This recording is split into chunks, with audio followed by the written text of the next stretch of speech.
Welcome to Penrose Learning, where we make understanding easy. In this video, I will explain how to use your YaberAuto jump starter. First, make sure your YaberAuto jump starter is adequately charged, preferably over 50% for optimal performance. Next, open your car's hood and find the battery.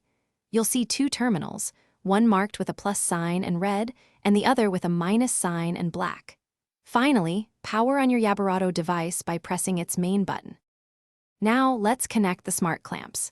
Insert the jumper cable plug completely into the jump starter's designated port. Then, securely attach the red clamp to your car battery's positive terminal and the black clamp to the negative terminal. The smart clamps feature built-in protections, so they will typically show a solid green light when correctly connected and ready to proceed, ensuring a safe connection. 14. With the smart clamps securely connected and indicating readiness, it's time to start your vehicle. Turn your car's ignition key or press the start button.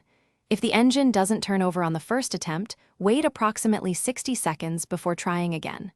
Once your car successfully starts, promptly disconnect the smart clamps from the battery terminals, removing the black clamp first, then the red. 14. YaberAuto jump starters are designed with safety in mind, featuring 10 types of intelligent protections, including spark-proof and reverse polarity safeguards.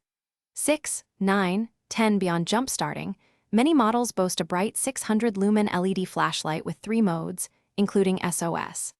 9, 10, 15 Some even include a built-in air compressor and power bank with USB ports, capable of charging devices like phones and tablets. 2, 9, 10, 12 Remember to store it properly and recharge every 2 to 3 months.